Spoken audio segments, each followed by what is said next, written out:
César, bienvenido, qué gusto saludarte. Uno se pregunta qué sigue para Felipe Calderón después de que su secretario de Seguridad pues ya fue encontrado culpable y sentenciado por delitos de narcotráfico, justo cuando trabajaba en su gabinete. ¿Cómo estás, César? Muy bien, mi querido Juan, un placer saludarte como siempre. Y mira, me parece más que claro que el día de hoy no solo se sentenció a Genaro García Luna, sino que también se condenó al gobierno mexicano en el sexenio de Felipe Calderón Hinojosa. Y para todos aquellos que hablaban y decían y creaban tendencias de narcoestado, el único narcoestado que hoy legalmente se puede corroborar es el de Felipe Calderón con su secretario de Seguridad Pública Federal. Pero aquí la pregunta es, ¿qué sigue para las redes de complicidad de Genaro García Luna, tanto en México como en Estados Unidos? Porque resulta, por no decir otra palabra, ingenuo con P, pensar que trabajó solito, ¿no? Mira, no solo eso, mi querido Juan, me parece que tendríamos que exigir resultados respecto a la carpeta de investigación que la Fiscalía General de la República inició en el año 2019 y que hasta el día de hoy no sabemos qué ha pasado.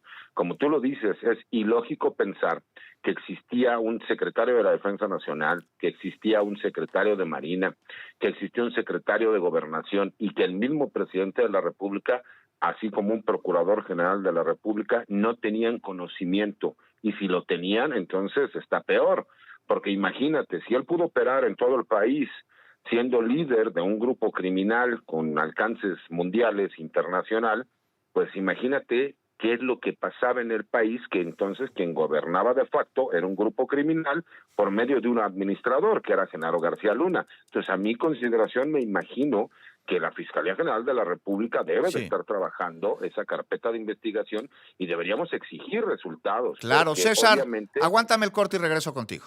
claro que sí, Juan. Volvemos. Minutos, gracias por continuar con nosotros. César Gutiérrez Priego, especialista en temas de seguridad, gracias por aguantarnos el corte.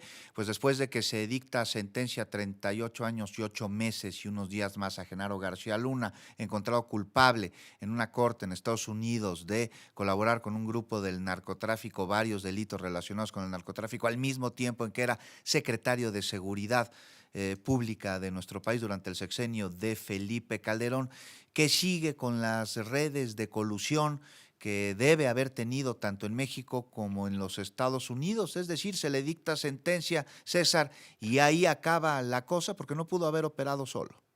Por supuesto que no, debería de existir un desglose de estas investigaciones y más cuando ya obviamente se le encontró culpable y se le dictó sentencia. El problema, mi querido Juan, y con el debido respeto, es que parece que en México no pasa nada. Incluso tuvo que ser juzgado en los Estados Unidos porque si hubiera sido juzgado en México, muy probablemente hubiera sido exonerado de todos los cargos y tendríamos que ofrecerle una disculpa, ¿no? Entonces, cuando tú te das cuenta que aquí lo que no me cuadra es que salga Felipe Calderón, el expresidente de México, en sus redes sociales a tratar de justificar lo que para mí es más que obvio. Acuérdate que hay delitos de acción y hay delitos de omisión. Él por lo menos cometió un delito de omisión, porque él es el representante del Ejecutivo Federal y era responsabilidad de él las personas que él había designado en ese cargo. Entonces, por lo menos debería de existir una investigación en contra de él para saber hasta dónde sabía y por qué no actuó. Y si no supo, pues entonces también tiene responsabilidad. A ver, César Gutiérrez Priego, en palabras del mismo Felipe Calderón, haya sido como haya sido. Si no sabía, porque hasta en Estados Unidos se sabía, estaban enterados, así lo dio a conocer quien fue embajadora de Estados Unidos en nuestro país, la embajadora Jacobson, pues es cómplice, ¿no? Si Felipe lo sabía, si Felipe Calderón lo sabía, entonces es cómplice. Pero si no lo sabía, ¿qué clase de presidente era? Siendo muy poco probable este escenario. Sí, así es. Imagínate, ¿cómo vamos a tener un presidente de la República que no sabía qué es lo que estaba pasando? O sea, que Gerardo incluso, Fernández Noroña se los dijo, entre varios más, en su sí, así momento, es. no Recordemos después. cómo en la Cámara de Diputados él en su cara se lo dijo: usted es un narcotraficante, es un asesino, protege delincuentes, usted es el verdadero crimen organizado en este país.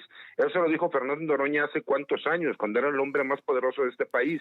Entonces, me parece que no podemos tapar el sol con un dedo. Me parece que sí debería de existir una investigación. Son delitos que todavía no prescriben y me parece que sí tendría que haber más responsables, porque es ilógico que él hubiera podido trabajar solo y es ilógico que siga habiendo gente cercana a Genaro García Luna, que muchos de ellos siguen en puestos de poder en secretarías de Seguridad Pública, Fiscalía General de la República y hasta en el Poder Judicial Federal. Entonces me parece que sí tendría que existir una limpia y una investigación seria y profesional, mi querido Juan. Oye, eso estás hablando de México y de Estados Unidos, porque pues también allá tenía amigos. No solo eso, pues es el funcionario extranjero más condecorado de la historia de los Estados Unidos. Si él tuvo en México toda esa red de complicidades, pues imagínate las que existen en Estados Unidos. Desafortunadamente en Estados Unidos nunca vamos a ver que las grandes cabezas sean juzgadas o que caigan, mi querido Juan. Vemos a lo mejor a pequeños funcionarios de bajo nivel que puedan ser a lo mejor procesados o sentenciados, pero nunca veremos a las grandes cabezas. O a poco la DEA, el FBI, la CIA, la Fiscalía de los Estados Unidos no tenía conocimiento de que Genaro García Luna era socio de los narcotraficantes más poderosos de México y del mundo. Pues César Gutiérrez Priego, estaremos pendientes porque esto no tiene que acabar aquí. Se destapa una cloaca de corrupción y de impunidad relacionada con quién era el encargado de la seguridad de nuestro país en tiempos de Felipe Calderón. Esperemos que las investigaciones puedan destejer lo enredado que se encuentra esta red de complicidad. Y te mando un abrazo, seguimos en comunicación. Otro de vuelta, mi querido Juan, buenas tardes. Dentro del mismo partido Acción